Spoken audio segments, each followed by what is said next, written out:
Assalamualaikum, bersama saya Selvia Ranti, CGP Angkatan 6, UPTD, SD Negeri 5, Sukadana Pasar, Lampung Timur, akan memaparkan aksi nyata saya di modul 1.4, yaitu budaya positif. Dengan fasilitator saya, Ibu Rahayu Leimena, dan pengajar praktik saya, Ibu Desti Ayuriani. Latar belakang, dampak pandemi bagi dunia pendidikan sangatlah terlihat sekali, baik dalam pembelajaran maupun sikap dan karakter pada anak. Pembelajaran jarak jauh telah memperburuk hasil belajar anak, begitu pula dengan nilai-nilai budaya positif di sekolah. Terjadi penurunan. Untuk itu, peran guru diharapkan dapat membangun kembali nilai-nilai positif yang dibutuhkan siswa untuk membentuk profil pelajar Pancasila. Tujuan: menumbuhkan budaya positif di sekolah dengan menerapkan keyakinan kelas untuk membangun karakter anak. Karakter anak yang diharapkan menjadi manusia dan anggota masyarakat untuk mencapai keselamatan dan kebahagiaan yang setinggi-tingginya. Tolok ukur: siswa bersama guru dapat membuat keyakinan kelas yang disepakati bersama. Tentunya keyakinan kelas yang dibuat mengarah kepada nilai-nilai kebajikan. Siswa mampu menerapkan keyakinan kelas yang telah disepakati dengan konsisten dan berkelanjutan, sehingga menguatkan karakter positif dalam diri siswa seperti religius, disiplin, gotong royong, kolaborasi, dan kreatif. Lini masa tindakan yang dilakukan: 1. Mensosialisasikan budaya positif bersama kepala sekolah dan rekan sejawat. Kedua, mensosialisasikan budaya positif kepada anak, murid, dan merancang pembuatan keyakinan kelas. Ketiga, merefleksikan kembali keyakinan kelas yang telah dibuat dan telah diterapkan.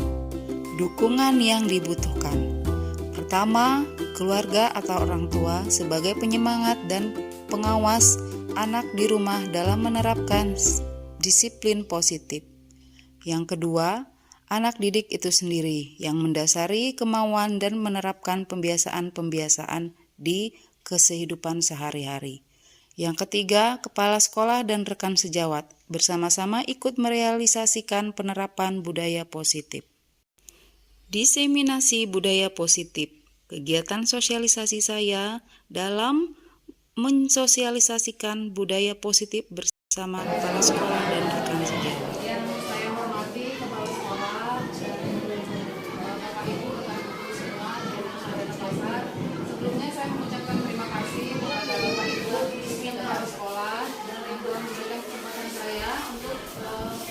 Berbagi ilmu ya Bapak Ibu, ilmu yang saya dapatkan di CGP. Kita sekarang membahas tentang budaya positif. Apa itu budaya positif? Budaya artinya kebiasaan-kebiasaan, seperti budaya Jawa, berarti kebiasaan yang ada di Pulau Jawa. Begitu juga dengan budaya positif. Budaya positif di sini adalah kebiasaan-kebiasaan atau bentuk kontrol diri agar mencapai suatu tujuan yang mulia. Berarti budaya positif adalah belajar, kita harus terbiasa untuk mengontrol diri untuk mencapai suatu tujuan yang mulia, tujuan yang baik. Tujuan disiplin positif di sini, saya atau kita sebagai dewan guru semua ingin menanamkan motivasi untuk menjadi orang yang menghargai diri sendiri dengan nilai kebajikan yang mereka percaya. Jadi tujuan kita di sini untuk menumbuhkan nilai disiplin positif atau budaya positif agar di sekolah maupun di kelas kita memunculkan kebajikan yang baik. Kita lihat dari latar belakangnya. Setelah kami mempelajari di CGP, itu kami mempelajari modul 1 yaitu filosofi Ki Hajar Dewantara. Siapa itu Ki Hajar Dewantara, Bapak Ibu? Bapak? Dewan Pendidikan. Di modulnya, di pembelajarannya, dia mengibaratkan kita itu sebagai petani. Pendidik itu seperti petani. Seperti halnya kita pendidik itu kan faktornya anak murid. Sedangkan kalau petani kan bibit ya. Mereka menanam bibit untuk menghasilkan bibit yang unggul atau mendapatkan tumbuhan atau tanaman. Begitu juga dengan kita guru. Kita di sini mendidik agar dapat menciptakan generasi yang berguna bagi nusa dan bangsa yang memiliki karakter ya. Di sini filosofi menanam bibit-bibitnya, pertama langkah yang awal dia tentukan adalah lahan. Lahan tentu menanam cabai tidak sama dengan menanam padi. Lahannya beda kan pasti ya. Kalau padi dia mungkin tanahnya lebih basah, kalau cabai mungkin kering. Seperti itu juga kita dalam mengajar Bapak Ibu. Kita nggak bisa memperlakukan anak-anak yang sama. Mungkin ada anak yang menginginkan diperlakukan lembut, tapi ada anak memang yang harus sedikit kita kasih penegasan, kekerasan seperti itu. Karena kebutuhan setiap murid itu berbeda. Tapi tentunya perlakuan kita itu tetap dengan tujuan untuk menampilkan visi profil pelajar Pancasila. Apa itu visi profil pelajar Pancasila? Nah, Bapak Ibu, kita semua juga harus tahu, murid kita itu harus punya profil pelajar Pancasila. Kita ngajar itu harus menampilkan 5 ini yang kita munculkan untuk anak. Yang pertama ini bukan hanya guru agama ya Bu Aini. Yang pertama ini berkenaan Papua ini kewajiban guru kelas, kewajiban semua guru. Yang kedua mandiri kita melatih anak untuk mandiri, menunjukkan motivasi di diri dia untuk belajar, untuk semangat. Yang ketiga bernalar kritis. Bernalar kritis itu hampir sama dengan pintar, tapi bukan. Bernalar kritis dia di hadapan suatu masalah bisa menentukan masalah itu. Yang keempat berkebinekaan global. Jadi kita ini sudah hidup di era globalisasi ya Bapak Ibu. Jadi sudah masuk budaya-budaya asing seperti internet segala macam. Kita harus menuntun murid kita, tidak semua budaya yang masuk ke Indonesia ini dapat kita terapkan. Semua itu harus butuh penyaringan kita sehari. Jadi tugas kita menuntun anak murid. Yang kelima, ini yang hampir hilang di semuanya, di lingkungan rumah, di lingkungan sekolah, atau di lingkungan masyarakat luas, gotong royong. Cepat kita mungkin sudah berkurang ya Bu gotong royong. Biasanya kan kita ada kerja bakti. Sekarang mungkin kalau bisa kalau sekolah kita ada kerja gotong royong. Gotong royong itu kalau mau ulangan, mau ujian baru gotong royong kan. Yang keenam kreatif. Kreatif sini memang tujuan utama dulu ya, supaya anak kita menjadi lebih pintar. Nah, di sini keyakinan kelas, keyakinan kelas atau peraturan. Jadi Bapak Ibu, saya sudah di kelas sudah saya terapkan ini membuat keyakinan atau kesepakatan kelas peraturan. Kalau yang sudah di kelas saya pasti sudah melihat di belakang. Memang sudah maksud.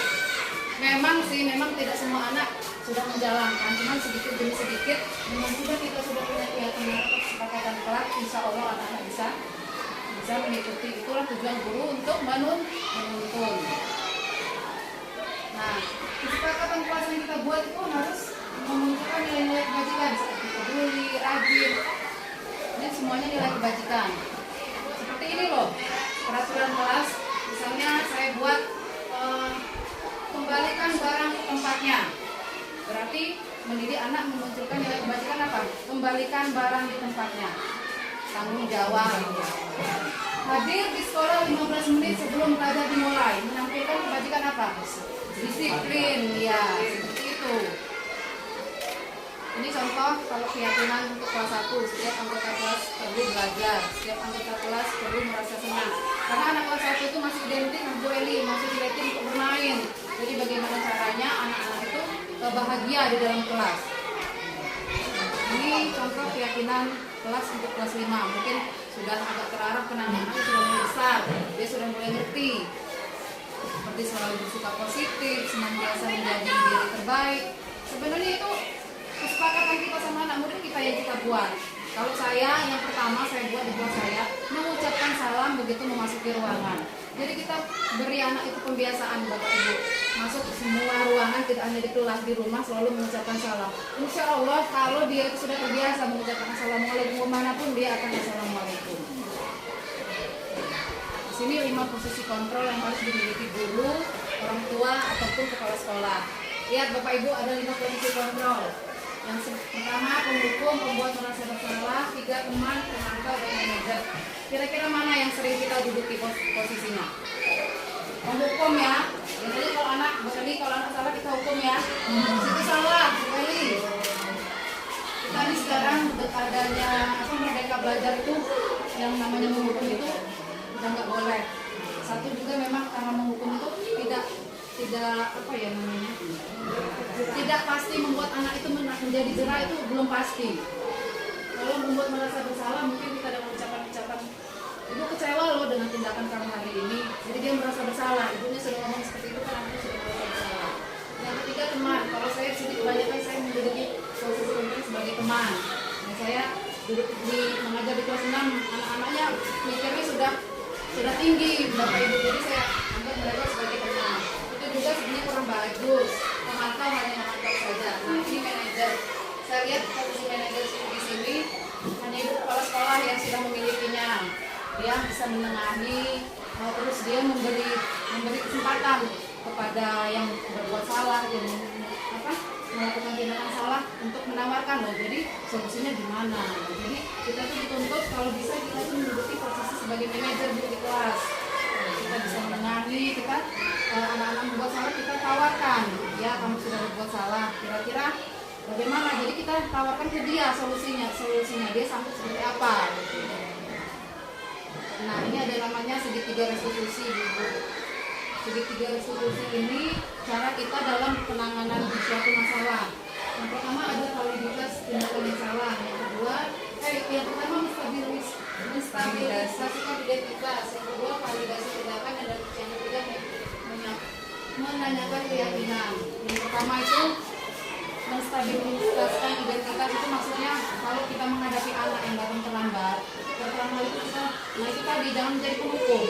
Pertama kita tanyakan dulu apa alasannya, terus kita menstabilkan biar anak itu merasa saya belum bersalah. Jadi kita nggak apa-apa, ibu juga sering kok seperti itu. Jadi kan dia sudah agak merasa tenang gitu. Nggak apa-apa, ibu juga pernah seperti itu. Baru kita naik ke tingkat yang kedua, validasi tindakan yang salah. Baru ini kita buat sebuah kata-kata pertanyaan yang menyadarkan dia kalau dia salah. Kita baru tanya, salah tidak tindakan kamu hari ini? Dia pasti iya saya salah, kan dia itu merasa bersalah. Sedangkan kalau yang ketiga ini baru penyelesaiannya, keyakinan kelas. Karena kita sudah membuat keyakinan kelas. Nah, kamu menganggap keyakinan kelas yang nomor berapa? Itu Bapak Ibu. Jadi semua itu kalau bisa ya sedikit-sedikit kita terapkan di kelas ya Bapak Ibu ya. Yang tidak harus langsung kaget nanti anak-anaknya. Jadi secara perlahan kita tanamkan dulu diri kita. Saya kira itu saja Bapak Ibu, kita webinar kecil-kecilan ya. Saya ucapkan terima kasih atas waktu dan perhatiannya. Terima kasih memberikan kesempatan. Saya akhiri, wassalamualaikum warahmatullahi wabarakatuh. Demikian pemaparan saya di aksi nyata modul 1.4. Semangat guru penggerak menggerakkan komunitas praktisi. Sampai jumpa di aksi nyata berikutnya. Wassalamualaikum warahmatullahi wabarakatuh.